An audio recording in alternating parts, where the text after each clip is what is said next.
गुरुजी, शुक्राना गुरुजी, अनंतम शुक्राना हमारे गुरुजी महाराज का। ओम नमः शिवाय। शिवजी सदा सहाय। ओम नमः शिवाय। गुरुजी सदा सहाय। शुक्राना, अनंतम शुक्राना मेरे महाशिव, अनंतम शुक्राना। मेरे महाशिव का जितना शुक्राना करें उतना ही कम है। मन में भाव तो अपने परमात्मा के लिए बहुत सारे आते हैं, लेकिन एक जो हमें सबसे ज़्यादा ज़रूरी है वो है विश्वास। हमारे अंदर इतना विश्वास होना चाहिए कि हमारे लिए जो भी हो, जिस समय भी हो, और परमात्मा की मर्ज़ी से हो तो वो सबसे ज़्यादा बेहतर है। अपने आप को समझाना ही बहुत बड़ी बात है, क्योंकि हमारा जो हम इंसान होकर ना इस एक तो मन को अपने वश में नहीं रख पाते। हमारा दिमाग इधर से उधर दौड़ता रहता है कि अब ये कर लेते हैं, अब वो कर लेते हैं, अब मैं ये कर लेती हूँ, मैं वो कर लेती हूँ। सच में वो जो शांति और सुकून होना चाहिए, जो है उसमें खुश रहो, जितना है उसी को मैनेज करो। किस तरीके से तुम अपने जीवन को सुंदर बना सकते हो, ये उस परमात्मा ने एक सीख के द्वारा जो सिखाना शुरू किया है उसकी बात ही अलग है। अनंतम शुक्राना मेरे मालिक, अनंतम शुक्राना। और अपने आप को समझाना, एक विश्वास अपने परमात्मा पर कि वो जो करेंगे सबसे अच्छा करेंगे, बेहतरीन करेंगे। क्योंकि गुरु जब जीवन में आ चुके हैं तो उनसे जो कुछ भी हमें प्राप्त होता है वो हमारे लिए बहुत प्यारी ब्लेसिंग है, आशीर्वाद है।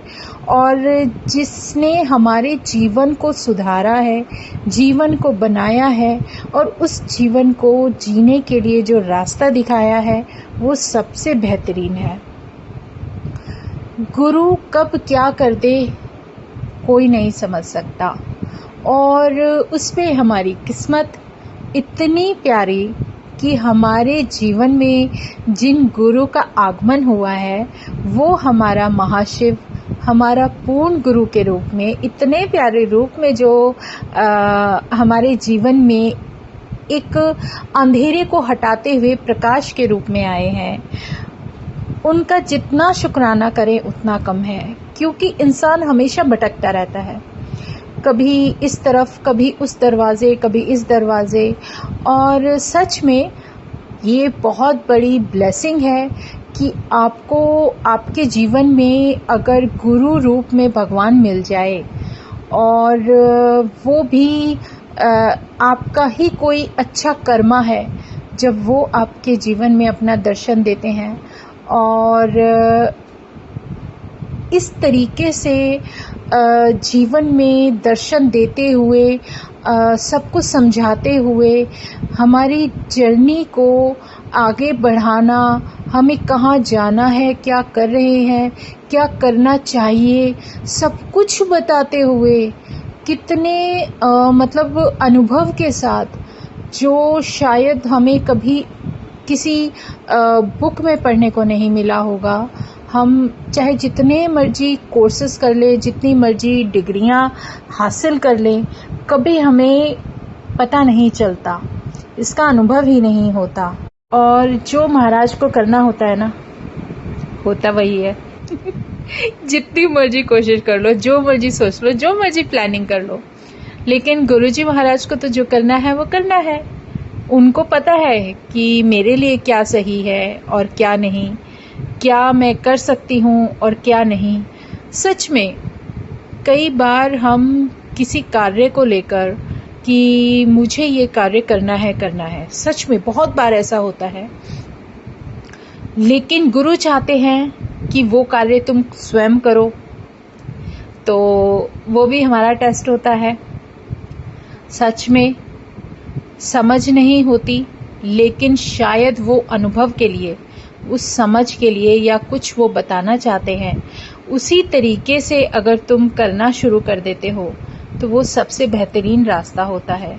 सीखो और करने की कोशिश करो, लेकिन जो कुछ भी परमात्मा ने दिया हुआ है उसको भी आप अपनी समझ के अनुसार अगर करना शुरू कर देते हो ना, तो काफ़ी हद तक उस वो सब कुछ जो गुरु हमसे चाहते हैं, शायद मेरे पास शब्दों की कमी है, जो गुरु समझा रहे हैं कि जो तुम्हें दिया गया है ना, जो इस समय इस स्थिति में तुम्हारे पास है, तुम उसमें ही कुछ ऐसा करो ताकि तुम वो सब कुछ बहुत अच्छे से मैनेज कर सको। जैसे मैं अपनी बात समझाने के लिए, शायद मुझे एक सत्संग याद आ रहा है। मुझे जब सत्संग सेवा गुरुजी बख्शते हैं, तो वो मुझे नहीं पता कि मैं जिस नई जगह जा रही हूँ वहाँ पर मुझे क्या क्या मिलेगा। जो हमें गुरु का दरबार लगाना है, हमारे पास तो सिर्फ वही सामान है ना जो गुरु ने दिलाया कि इससे तुम्हें सत्संग करना है।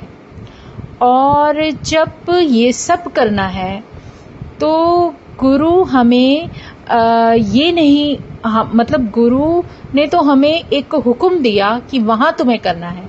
अब वहाँ क्या क्या मिलेगा और किस तरीके से मिलेगा वो हमें कुछ समझ नहीं।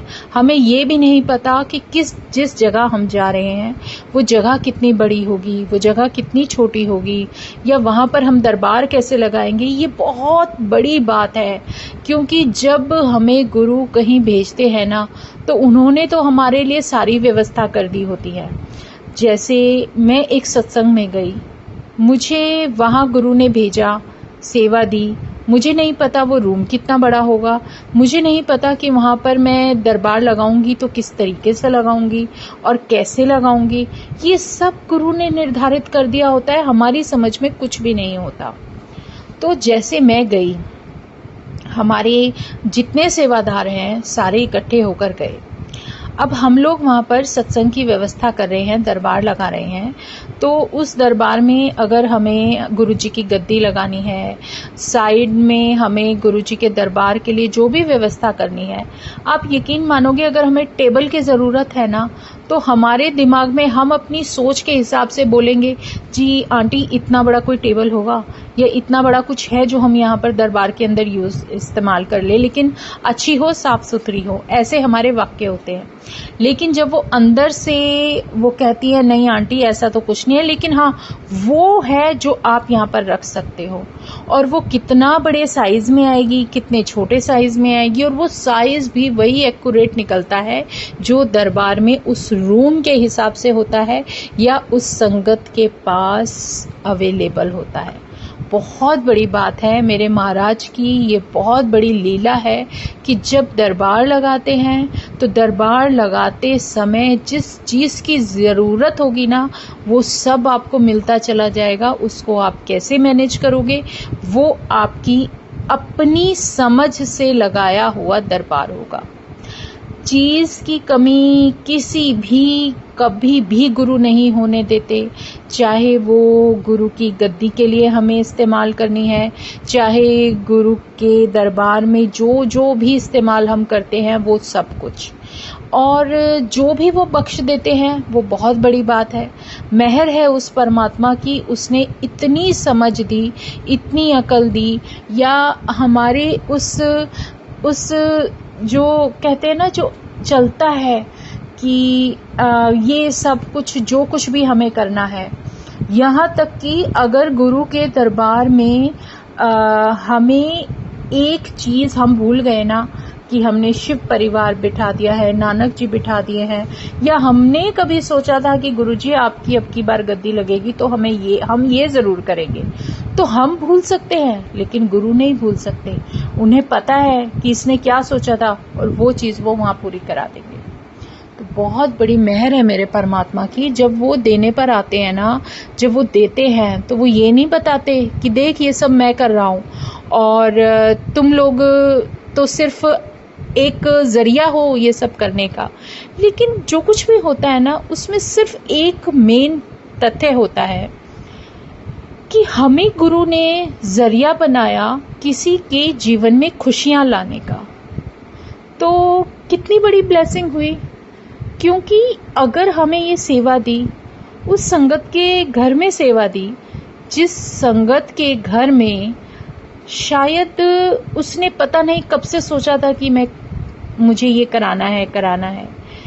एक सत्संग मुझे अच्छी तरह से याद आ रहा है। एक आंटी जिनकी एज 90 के आसपास थी और वो हॉस्पिटलाइज हो गई और वो वापस घर आई।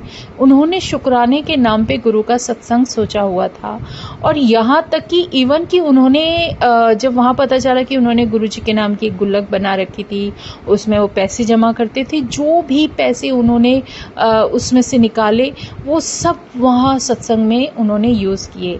वो जो लंगर प्रसाद खाया, तो ये सब क्या था? ये एक भाव था, उनके मन की एक वो शुक्राने की कड़ी थी जो गुरु महाराज करवाते हैं, मन में डलवा देते हैं। वो हमें सिखा रहे हैं कि बेवकूफ़ों, तुम क्या कर रहे हो? तुमसे एक बड़ी संगत बैठी है जो कि शुक्राना सत्संग कराने को तैयार रहती है, और तुम्हें अगर एक काम दे दो तो उसमें भी मैं वो करके लगा के रखते हैं। तो यही चीज़ें जो गुरुजी सिखाते हैं ना, बहुत प्यार से, और एक एक लेसन जो जीवन के अनुसार वो सिखाते रहते हैं, उसका अनुभव ही अलग होता है। मुझे नहीं पता मैं वहाँ जाऊंगी, वहाँ मुझे लड्डू गोपाल मिलेंगे नहीं मिलेंगे, लेकिन वहाँ पहले से ही विराजित होंगे और बहुत सुंदर ड्रेस में बैठे होंगे, पहले ही तैयार होकर स्टूल पर। सच में ये सब मेरे साथ हुआ। कुछ टाइम पहले गुरु ने पता नहीं मन में क्या डाला कि मैं लड्डू गोपाल को जरूर अपने दरबार में रखा करूं। तो मैं कौन होती हूँ रखने वाली? वो तो एक रूप है भगवान का, वो एक दिव्य शक्ति है भगवान की ही, जिस रूप को गुरु चाहते थे कि वो हो। तो ये उनकी मर्जी थी, उनकी लीला थी। अब उनकी उसमें क्या राज है ये तो गुरुजी ही जाने। और मैं सोच रही हूँ पता नहीं लड्डू गोपाल है कि नहीं है। मैं उनसे पूछ भी रही हूँ, आंटी आपके यहाँ है ना? नहीं तो हम किसी से मंगवा लेंगे। चलो मैं आती हूँ, फिर हम करते हैं, देखते हैं। आप यकीन नहीं मानोगे मैं क्या सोच के गई हूँ। मुझे नहीं पता मैं कहाँ जा रही हूँ, अनजान, पहली बार उस अनजान जगह गई हूँ, उन लोगों के घर गई हूँ, पहली बार गई हूँ। और मेरे मन में जो भाव चल रहे थे, मेरे परमात्मा ने देखो कैसे पूरे किए। मैं दरवाजा खोल के एंटर किया है और वहाँ छोटी सी कुर्सी पे इतने सुंदर लड्डू गोपाल तैयार होकर ड्रेस पहने हुए बैठे हैं, और हाथ में उनके सामने जो रखा है वो क्या है? लड्डू। मतलब उनको देख के मेरी ऐसे स्माइल छूटी। मैं कहा गुरुजी तुम कुछ भी कर सकते हो। सच में ये विश्वास ऐसे ही नहीं आता, वो भगवान विश्वास दिलाता है कि मैं तो हर जगह हूँ, तेरे साथ हूँ, तेरी हर काम में तुझसे पहले मैंने तैयारी कर रखी है। तू क्या करेगी आके? तू सिर्फ वो करेगी जो तुझे बख्शा गया है, जो तुझे सेवा बख्शी गई है। वहां आप जाके दरबार लगाते हो, एक के बाद एक जो हम बोलते बाद में पहले संगत लाके रख देती है, लीजिए आंटी ये लो, ये चल जाएगा हमारे दरबार में। तो ये एक बहुत ही प्यारा अनुभव होता है, और गुरु जी की बहुत ढेर सारी प्यारी प्यारी ब्लेसिंग होती है, जिसको हम कभी सोचना तो दूर की बात है, कल्पना भी दूर की ही बात को, हमारे तो दिमाग के आसपास भी नहीं होता, जो मेरे गुरु महाराज करके दिखा देते हैं। लेकिन वो सब यही बता रहे हैं, सिखा रहे हैं कि जितना है ना उतने में संतुष्ट रहना सीखो। जितनी तुम्हें जो कुछ बख्शा जा रहा है उसी में आप सब कुछ करो, चाहे उसमें कुछ भी हो, चाहे आपका लंगर प्रसाद है, चाहे आपका दरबार है, जो कुछ भी है, परमात्मा ने एक तो सेवा दे दी है कि तुम्हें जो कुछ करना है, जिस तरीके से करना है, वो सब तुम्हें बख्शा जा रहा है। बस तुम्हारे अंदर प्रेरणा और तुम्हारे अंदर हिम्मत होनी चाहिए कि तुम ये सब करो। तो शुक्राना मेरे गुरुजी का, अनंतम शुक्राना। इतना प्यारा एहसास और भाव दे देते हो कि मैं ये भी नहीं सोच सकती, ये कभी भी नहीं सोच पाती कि गुरुजी क्या हम इस काबिल थे, क्या इस लायक थे। तुमने खुद ही अपने चरणों से लगाया, खुद ही चुना, खुद ही बुलाया, अपने चरणों में वो सेवा बख्शी जो कभी हमने सोची भी नहीं थी। मैंने तो कभी नहीं सोची थी, लेकिन मेरे परमात्मा ने जो सेवा बख्शी उसका बहुत बहुत शुक्राना, अनंतम शुक्राना। क्योंकि हमारी जो किस्मत में इतना प्यारा पूर्ण गुरु का दर्शन लिखा था ना, वो बात ही अलग है। उसकी लीलाधारी की लीला ही अलग है। वो कभी भी कुछ भी कर सकते हैं, सच में वो कुछ भी कर सकते हैं। तो शुक्राना मेरे गुरुजी का, अनंतम शुक्राना। आज मन में ऐसे ही भाव उठ रहे थे, क्योंकि जब हम गुरुजी से जुड़ जाते हैं ना, हमारा मन ऐसे मतलब कि बातों में ऐसे गुरुजी सोचने पर मजबूर कर देते हैं कि तुम क्या तो कुछ कर सकते थे और क्या नहीं। सच में मेरे पास शब्द नहीं है बिल्कुल भी, पर जैसे जैसे गुरु जो भी भाव देता है उसी हिसाब से। जय गुरु जी, शुक्राना गुरु जी, अनंतम शुक्राना मेरे मालिक का। ओम नमः शिवाय, शिवजी सदा सहाय। ओम नमः शिवाय, गुरु जी सदा सहाय। शुक्राना, अनंतम शुक्राना। जय गुरु जी, जय गुरु जी, जय गुरु जी।